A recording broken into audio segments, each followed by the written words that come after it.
حافظ محمد شریف صاحب ان کے مرحوم شہید بیٹے فرحان شریف کے لیے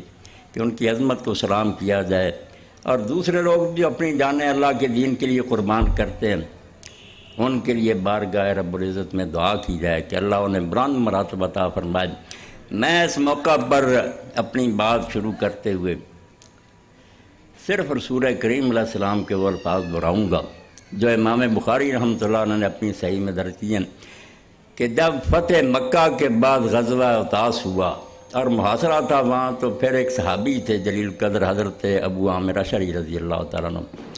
وہ زخمی ہو گئے، تیر لگ گیا اور انہیں یقین ہو گیا کہ اب میں جان بر نہیں ہوں گا، اب میرا انتقال ہے۔ تو ان کے بھتیجے ساتھ ہی تھے حضرت ابو موسیٰ اشعری رضی اللہ تعالیٰ عنہ، انہوں نے کہا ابو موسیٰ اللہ کے رسول سے میرا سلام کہہ دینا اور کہنا کہ میرے لیے دعا فرمائے۔ تو اللہ کے رسول علیہ السلام نے وضو فرمایا، قبلہ رخ ہوئے، ہاتھ اٹھائے اور ایک مختصر سی دعا کی،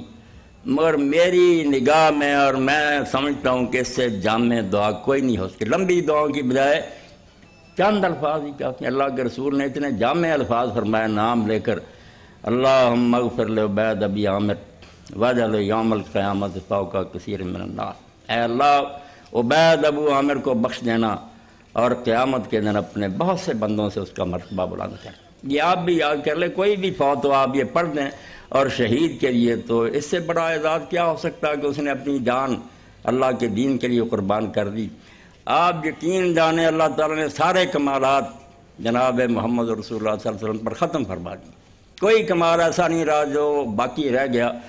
ساری شانیں اور سارے کمالات آپ کو عطا فرمائے، مگر ایک بات کی حسرت رسول کریم علیہ السلام کو بھی رہی۔ اس کے لیے آپ صحیح بخاری کا مطالعہ کرتے ہیں، حضور فرماتے ہیں میں چاہتا ہوں کاش میں اللہ کی راہ میں قتل کیا جاؤں، پھر زندہ کیا جاؤں، پھر قتل کیا جاؤں، یعنی سید الاولین والآخرین ہوتے ہوئے حضور کی خواہش یہ ہے کہ شہادت نصیب ہو جائے۔ اب اللہ کی حکمت اور مشیت کے مطابق یہ مناسب نہیں تھا، آپ کی خواہش تھی، مگر آپ شہید ہو جاتے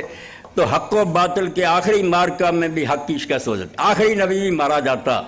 تو ساری دنیا سمجھتی یار اللہ تعالیٰ کے پہلے نبی تو چلو شہید ہوتے رہے، آخری نبی جو سارے نبیوں کا سردار تھا وہ بھی مارا گیا۔ اس لیے حضور کی قسمت میں شہادت نہیں ہوئی،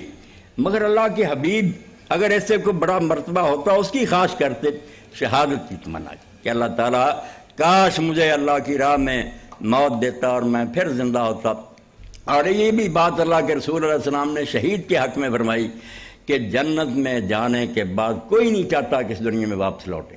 خواہ اس کو ساری دنیا کی دولت دے دی جائے وہ نہیں آنا چاہتا۔ یہ دنیا کیا ہے؟ فانی ہے،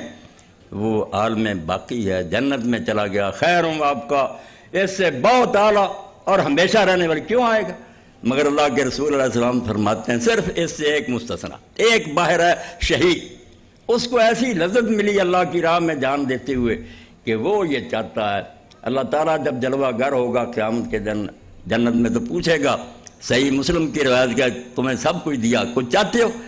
تو شہید یہ چاہیں گے کہ اللہ دوبارہ دنیا میں بھیج، پھر آزمائش ہو، ہم تیری راہ میں جان دے، 10 بار ہمیں یہ مرحلہ پیش آئے۔ اب اندازہ کریں کہ رسول اللہ شہادت چاہتے ہیں، اللہ اکبر، اور شہید جنت میں جانے کے بعد چاہتا ہے کہ دوبارہ دنیا میں آؤں، اور وہ منظر کیسا عجیب ہوگا۔ اللہ کے رسول اللہ علیہ وسلم فرماتے ہیں جا یوم القیامت، شہید قیامت کے دن آئیں گے، واللون لون الدم، اب ان کا جو خون بہ رہا ہوگا اس کا رنگ تو خون کا ہوگا، والریح ریح المسک، مگر خون سے بدبو نہیں آئے گی، خون سے کستوری کی خوشبو آ رہی ہوگی۔ اللہ کی راہ میں جان لی، آ گئے، اللہ پاک نے بنایا، اس سے بڑا کیا ہو سکتا تھا؟ اور یہی حدیث پاک میں آتا جب قبر میں لوگ جاتے ہیں سب کا امتحان ہوتا، منکر نکیر سب سے پوچھتے ہیں، جب شہید کی باری آتی ہے اللہ تعالیٰ فرماتا ہے اس سے کیا پوچھنا، کفا ببارکۃ السیوف، جو تلواریں چمکی اور اس نے قدم پیچھے نہیں ہٹایا، اپنی گردن نیچے کر دی، اب اس سے اور کیا پوچھنا، اس سے بڑھ کر ایمان کی کوئی گواہی درکار ہے؟ تو شہید کی عظمت کے بارے میں ہم کیا بیان کر سکتے ہیں، جبکہ اللہ کے رسول علیہ السلام فرماتے ہیں مغبرت قدم عبد فی سبیل اللہ فتمسہ النار، شہید ہونا تو الگ رہا، کسی بندے کے قدم جو ہے ان پر اگر اللہ کی راہ میں گرد و غبار پڑا، جہاد میں گیا مٹی پڑی، فرمایا اس کے لیے اللہ نے دوزخ حرام کر دی، دوزخ میں نہیں جائے گا، جس کے قدموں پر مٹی پڑ گئی اللہ کی راہ میں، اتنی قدر و منت۔ اور اسی لیے رسول خدا صلی اللہ علیہ وسلم فرماتے ہیں لَغَدْوَةٌ فِي سَبِيلِ اللَّهِ وَرَاحَةٌ خَيْرٌ مِّنَ الدُّنْيَا وَمَا فِيهَا۔ اللہ کے راستے میں صبح کو نکلنا، شام کو نکلنا، یہ دنیا اور دنیا میں جو کچھ ہے، سارے خزانے، ساری سلطنتیں، اس سے بہتر ہے کہ صبح اور شام اللہ کی راہ میں سفر کرنا۔ میرے سامنے ہے کہ امام ابن عساکر رحمۃ اللہ علیہ اپنی تاریخ دمشق میں لکھتے ہیں کہ سن 170 ہجری تھا، ترسوس شہر تھا، وہاں عالم اسلام کے ایک عظیم فرزند ہے۔ یقین جانیں آپ کتابیں اگر پڑھیں اور سنیں، اس آدمی سے زیادہ کوئی آدمی اعلیٰ نمونے کا نہیں ملتا کہ جس نے اپنی زندگی 4 حصوں میں تقسیم کر رکھی۔ حضرت سفیان ثوری رحمۃ اللہ علیہ فرماتے ہیں میں نے بہت کوشش کی کہ میں 1 سال ہی عبداللہ ابن مبارک کی طرح گزاروں، میں نہیں گزار سکا، حالانکہ وہ بھی بہت بڑے دین کے ستون ہیں۔ عبداللہ ابن مبارک رحمۃ اللہ علیہ نے سال کے 4 حصے کیے تھے، 3 حصے جو تھے وہ تجارت میں صرف کرتے تھے، حلال روزی کماتے تھے، 3 مہینے اپنے گھر پر بیٹھ جاتے تھے، مشرق و مغرب سے دین کے طالب علم آتے تھے، اپنے پلے سے ان کو خرچ دیتے تھے اور دین کا علم پڑھاتے تھے، کتاب و سنت کی تعلیم، بہت بڑے محدث اور عالم ہیں۔ اور 3 مہینے حج اور زیارت کے لیے رکھے ہوئے تھے، اور 3 مہینے کے لیے جہاد کے لیے چلے جاتے تھے، مجاہدین کے ساتھ شامل ہو کر سرحدوں پر جہاد کرتے۔ 4 بڑی نیکیاں کہ رزق حلال کی تلاش، تعلیم دین، پھر حج اور عمرہ، پھر جہاد فی سبیل۔ تو اسی زمانے میں ایک بہت بڑے ولی ہوئے ہیں حضرت فضیل ابن عیاض رحمۃ اللہ علیہ، بہت بڑے بدماش تھے، ڈاکو تھے، توبہ نصیب ہوگی، پھر حرم شریف میں چلے گئے اور بیت اللہ میں رہتے تھے، عبادت کرتے۔ اب ہم میں سے ہر ایک تڑپتا ہے کہ کہیں کبوتر حرم کی طرح وہ بیت اللہ پہنچ جائے، وہاں رہنا نصیب ہو جائے۔ اگر کوئی تھوڑے دن کے لیے بھی حج اور عمرے کو جاتا، ہم اس کی قسمت پر خوشیاں مناتے ہیں، رش کرتے ہیں کہ کتنا یہ خوش قسمت آدمی۔ اب فضیل ابن عیاض جو حرم میں رہتے تھے، تو حضرت عبداللہ ابن مبارک نے کچھ اشعار لکھے، سارے نہیں پڑھوں گا، صرف 2-3 شعر پڑھوں گا، اور ایک ساتھی کو جس کا نام محمد بن ابراہیم تھا دے دیے۔ وہ مکہ جا رہا تھا اور کہا بھائی میرا دوست ملے گا فضیل، طواف کرتا رہتا ہے، نمازیں پڑھتا ہے، میرے یہ شعر اسے دے دینا۔ اب جب حرم شریف میں آ کر حضرت فضیل کو وہ شعر انہوں نے دیے تو آپ نے پڑھے، تو امام ابن عساکر فرماتے ہیں ذرا فتحنا، حضرت فضیل کی آنکھوں سے آنسو بہہ پڑے، روئے اور فرمایا سادہ کا ابو عبد الرحمن و ناساد۔ عبداللہ ابن مبارک نے سچ کہا اور یار میری خیر خواہی کی بات کی کہ کیا ہے یہ طواف اور نفل اور نمازیں، کچھ نہیں۔ انہوں نے کہا لا عابد الحرمین یا عابد الحرمین لا ابصرتنا لا علمت انک فی العبادۃ طلب۔ اے حرم شریف میں عبادت کرنے والے، اگر تو ہمیں دیکھ لیتا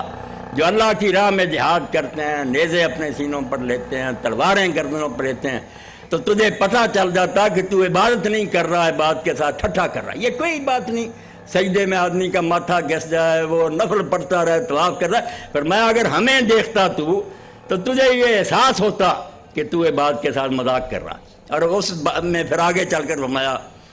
کہ اللہ کے رسول نے وَلَقَدْ أَتَانَا مِن مَقَالِ نَبِيِّنَا قَوْلٌ صَحِيحٌ صَادِقٌ لَا يَكْذِبُ۔ اللہ کے رسول علیہ السلام سے ہمیں یہ صحیح حدیث پہنچی ہے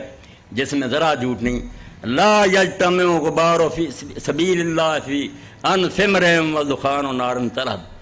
کہ ایک آدمی کی ناک میں اللہ تعالیٰ 2 چیزیں نہیں اکٹھی کرے گا۔ جس کے ناک میں راہ جہاد میں غبار پڑا،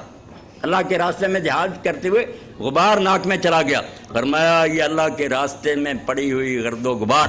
اور دوزخ کی آگ اللہ تعالیٰ ایک آدمی کے لیے اکٹھے نہیں کرے گا۔ وہ بندہ دوزخ میں نہیں جائے گا جس کی ناک میں اللہ کی راہ میں غبار پڑا۔ اور پھر یہ کہا ھذا کتاب اللہ ینطق بیننا لیس الشہید بمیت اللہ یکذب، یہ اللہ کی کتاب ہے جو سچ بولتی ہے، جھوٹ نہیں بولتی، کہ شہید مرتا نہیں زندہ۔ اللہ تعالیٰ نے اتنا برداشت نہیں کیا کہ کوئی مردہ کہے، بلکہ قرآن مجید میں ایک جگہ فرمایا کہنا تو کجارا ولا تحسبن الذین، خیال بھی نہ کرنا۔ کئی لوگ کہتے ہیں نہیں نام زندہ ہونے کی بات ہے کہ ان کی یاد رہ جاتی، نہیں اللہ پاک فرمایا یرزقون، رزق ملتا انہیں، کسی نبی کو نہیں ملتا، سب جا کر قیامت کو کھائیں گے، مگر شہید کو اسی وقت شروع ہو جاتا ہے۔ فرمایا اللہ کے ہاں زندہ ہے، سچ مچ انہیں رزق ملتا ہے۔ اور وہ کہتے ہیں اللہ سے کہ اللہ ہمارا یہ پیغام ہمارے پچھلوں تک پہنچا کہ ہم یہاں آرام کی زندگی گزار رہے ہیں، خوش ہیں، صبح کو نکلتے ہیں جنت کی نہروں میں تیرتے ہیں، شام کو عرش کے نیچے قندیلوں میں آ کے لٹکتے ہیں، تو یہ چند باتیں میں نے آپ کی خدمت میں عرض کی، ورنہ حدیث کے دفاتر اور قرآن مجید کی آیات بڑی پڑی ہیں کہ شہید کو جو مرتبہ اور منزلت حاصل ہوتی ہے وہ کسی کو نہیں۔ اس سے بڑھ کر اور کیا چاہیے کہ خود اللہ کے خاتم النبیین رسول چاہتے ہیں کہ کاش میں اللہ کی راہ میں مارا جاتا اور دوبارہ زندہ ہوتا، اس سے زیادہ مرتبہ کوئی نہیں ہو سکتا۔ اسی لیے علامہ اقبال فرماتے ہیں رحمۃ اللہ علیہ، سرے خاک شہید برگہائے لالا می پاشم کہ خون اشبان ہارے ملت ماساز گارم۔ ہم شہیدوں کی قبروں پر اس لیے پھول پھینکتے ہیں کہ ان کا خون جو ہے اسلام کے پودے کے لیے سازگار سا، جانے دیتے ہیں تو اسلام آ رہا۔ اگر سارے بزدل ہو جاتے، گھروں میں چھپ جاتے، کبھی کا مٹ چکا ہوتا۔ نہیں، کچھ دیوانے نکلتے ہیں، عروس دہر سنا ہے کہ چند دیوانے لہو کے تر سے گیسو تیرے سوار آئے۔ کچھ پاگل ہوتے ہیں جو نکل پڑتے ہیں، وہ نہیں سوچتے کیا نظر انہیں بھی آتا ہے کہ تلواریں ہیں، گولیاں ہیں، بم برس رہے ہیں۔ صحیح مسلم میں آتا ہے کہ صفیں بند گئیں، دشمن کے سامنے مسلمان کھڑے ہو گئے تو حضرت ابو موسیٰ اشعری رضی اللہ تعالیٰ عنہ آگے بڑھے۔ وہاں کوئی نور جہاں کے نغمے نہیں ہوتے تھے جس سے خون گرمایا جاتا۔ میرے بچے بھی بیان کر قرآن سنتے تھے، رسول اللہ کی حدیث سنتے تھے، پھر جانے شوق سے دیتے تھے۔ ابو موسیٰ اشعری رضی اللہ تعالیٰ نے آگے بڑھ کر کہا، مسلمان سن رہے تھے، انہوں نے کہا مسلمانوں